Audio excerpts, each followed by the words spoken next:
So the U.S. annexation of Texas quickly led to diplomatic trouble with Mexico. Upon taking up office in 1845, President Polk dispatched John Slidell as his special envoy to the government in Mexico City. Polk wanted Slidell to do two things. The first of which is persuade Mexico to sell California and New Mexico territories to the U.S.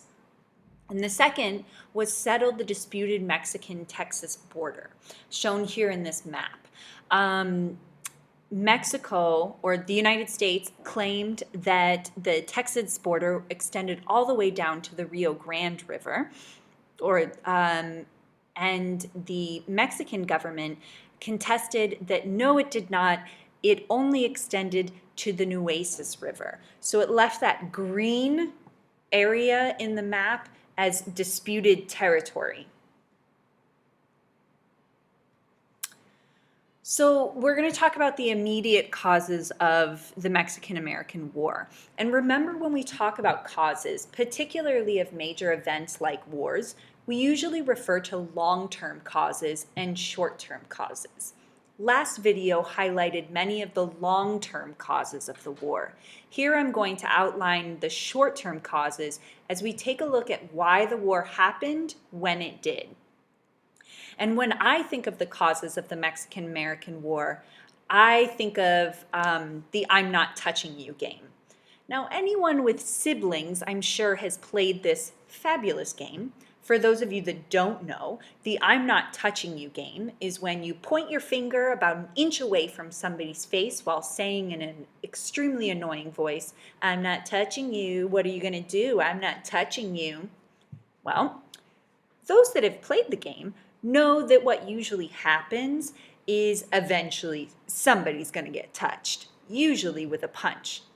And then you get to shout, Mom, so-and-so just punched me and I wasn't even touching them. And then they get in trouble. And that, my friends, is exactly what happened here. Polk plays the I'm not touching you game with Mexico. And here's how it goes down. While Slidell was waiting for Mexico's city's, while Slidell was waiting in Mexico City for the response to the U.S.'s offer, Polk ordered General Zachary Taylor to move his army toward the Rio Grande across that green contested area. Okay, and on April 24th, 1846, a Mexican army crossed the Rio Grande and captured an American army patrol, killing 11 Americans. Polk used this incident to justify sending his already prepared, by the way, war message to Congress. One of his major claims in this declaration was that Mexico has shed American blood on American soil. Northern Whigs weren't really buying it. One particular person among them was the first-term Illinois representative by the name of Abraham Lincoln. We will talk more about him later. And so these Northern Whigs opposed going to war over the incident and highly doubted that Polk's claim about Mexico shedding blood on American soil, basically saying that Polk instigated this, which he did. So most of the war was fought in Mexican territory by relatively small armies of Americans. Again, we don't spend time in this class talking about military campaigns, but I did want to take note of major victories on the U.S. side so you can keep them as reference for later. General Stephen Kearny took Santa Fe, the New Mexico Territory in Southern California. John C. Fremont overthrew Mexican rule in Northern California and proclaimed California to be an independent republic with a bear on its flag, which is where it gets the name, the Bear Flag Republic.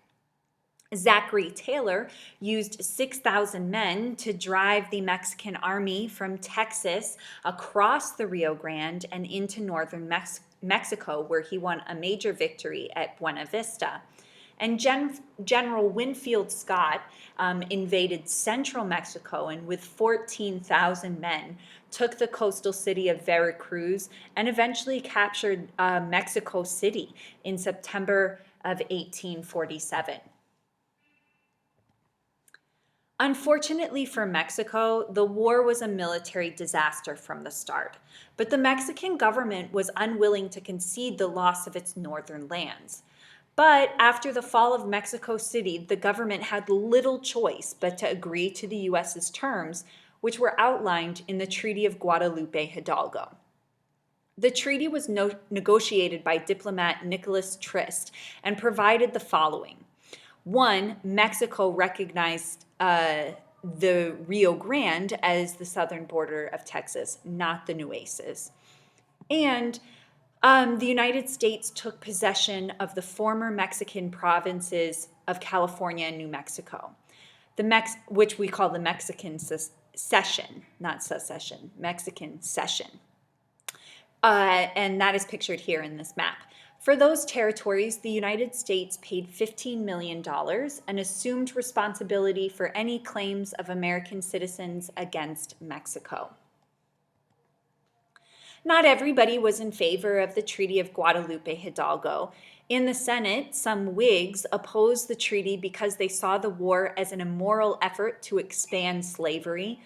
I don't know if you've caught this, but I've said that about like 15 times, that people that were opposed to this war were mainly opposed to it because it would extend slavery. So hopefully that has kind of like taken root in your brains by now. And remember also that political discussions about slavery are for the most part at this point not based on the morality of slavery, but rather the changing balance of power between slave and free states in the government.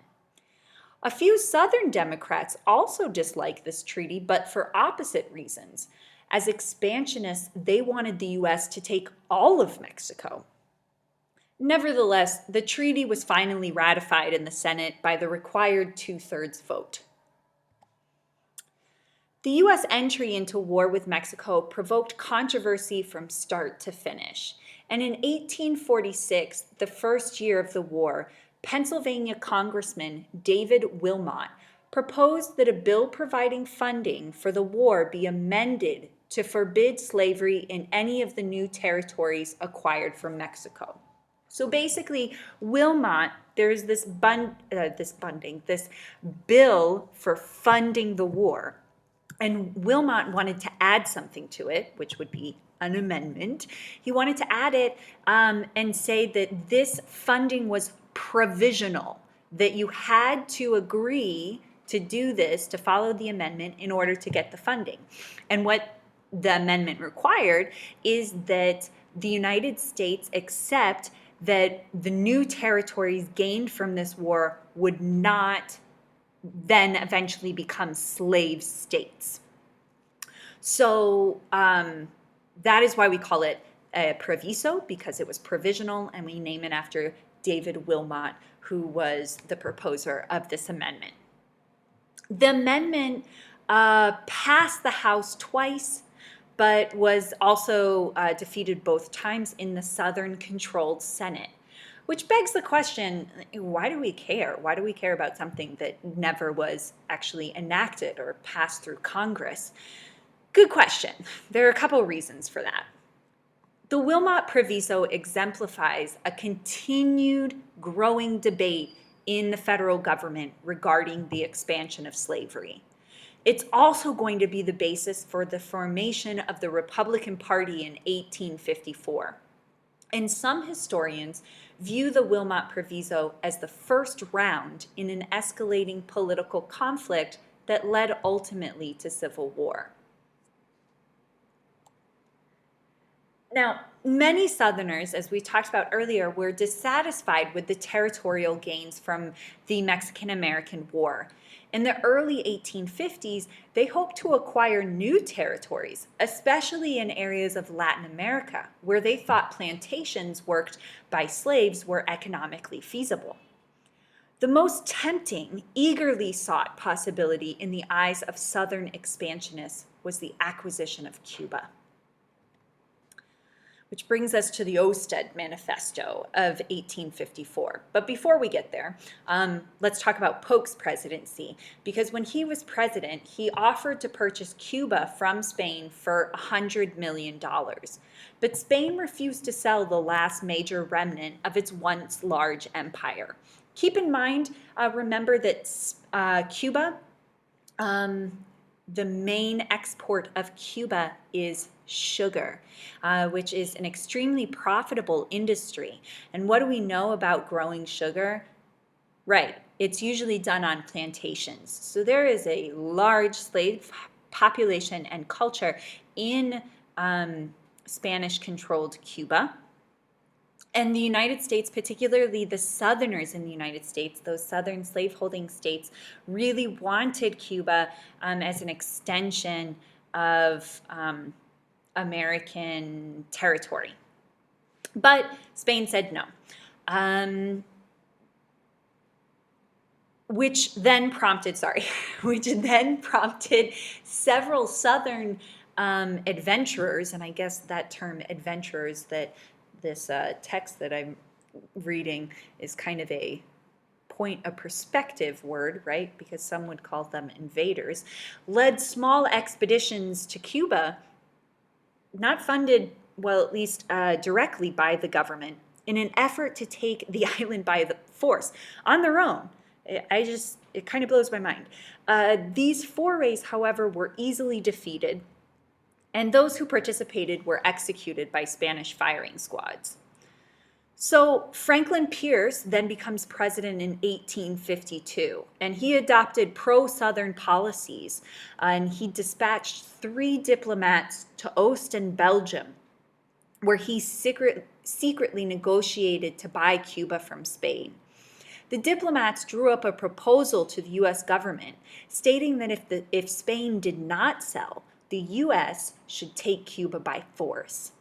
The recommendation was rejected by the government and the administration, but when this document is leaked to the American press, the press dubs it as a manifesto, and it provokes a very angry response from anti-slavery members of Congress.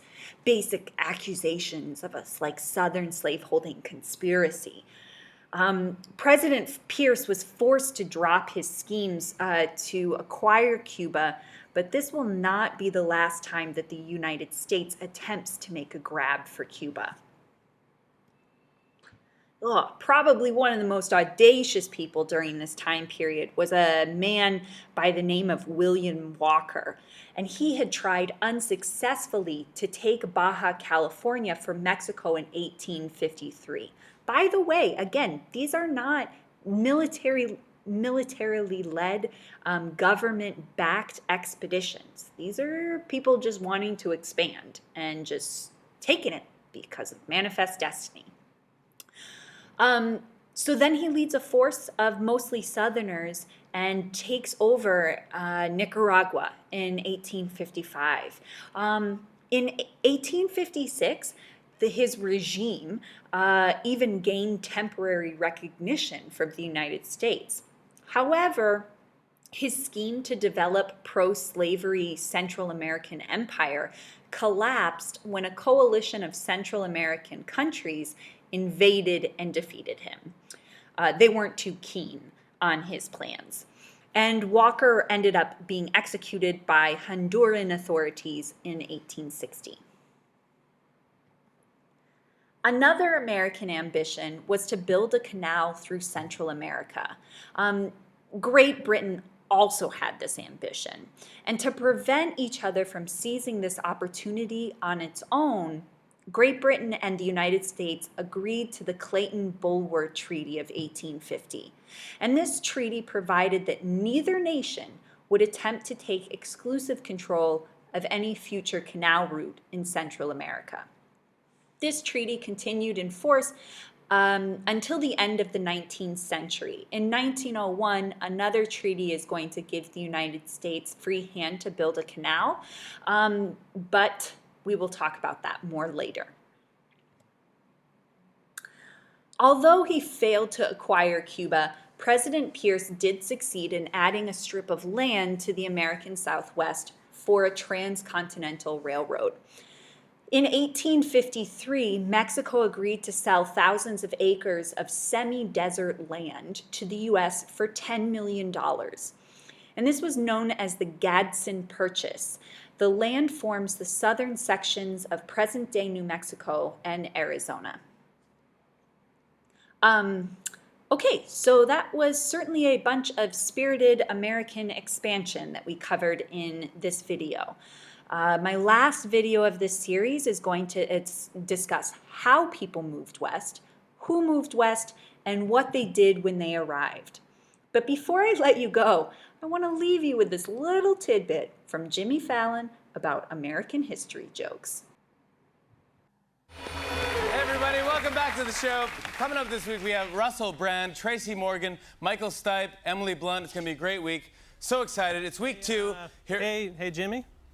Yeah. Hey, great show so far, but why haven't you done any jokes about the Gadsden Purchase? I'm sorry, what? The Gadsden Purchase, signed in 1854 by President Franklin Pierce, granted the U.S. sovereignty over the southern tips of Arizona and New Mexico. You see, the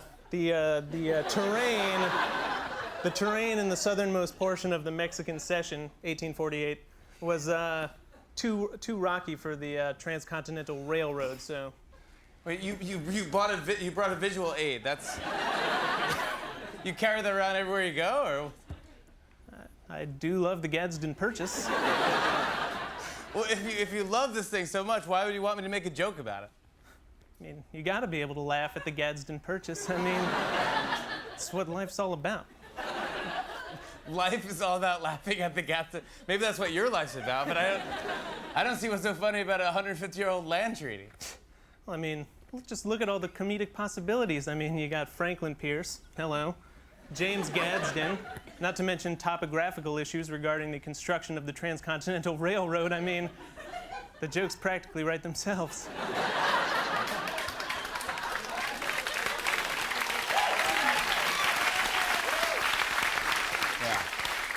Yeah, I don't think that's true. You know what? I just thought of a joke. Do you guys want to hear it? Yeah! All right. What's the only difference between the Gadsden Purchase and the Louisiana Purchase? I give up. What? Well, the Louisiana Purchase was signed in 1803 and gave the U.S. 800,000 square miles of French territory, and the Gadsden Purchase didn't suck.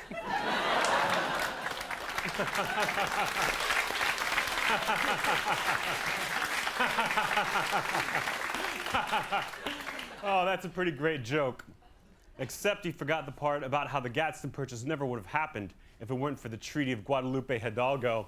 Up top, baby. I'm sorry. Who are you? I'm that guy's worst nightmare. A guy who loves the Treaty of Guadalupe Hidalgo. Signed 1848. Ended the Mexican-American War. Wait, you have the actual treaty with you? No, but it's a pretty decent replica. Okay, that is just sad. That's really sad. What do you think about all this? The Treaty of Guadalupe Hidalgo is nothing more than a poor man's Clayton Bulwer Treaty. He got you there, buddy. That's awful cute, beard boy. Now I got a joke for you. Knock, knock. Who's there? Best treaty in the world. All right, I think I see where this is going. The best treaty in the world, who? What, are you stupid? The Treaty of Guadalupe Hidalgo. Who wants to party? Hey,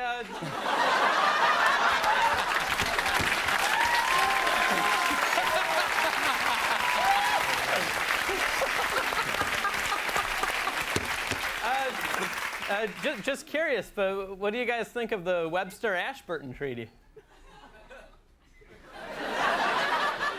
You mean the 1842 treaty that resolved minor boundary disputes between U.S. and Canada? Yes, negotiated by U.S. Secretary of State Daniel Webster. I love the Webster-Ashburton Treaty. Me too. Dad?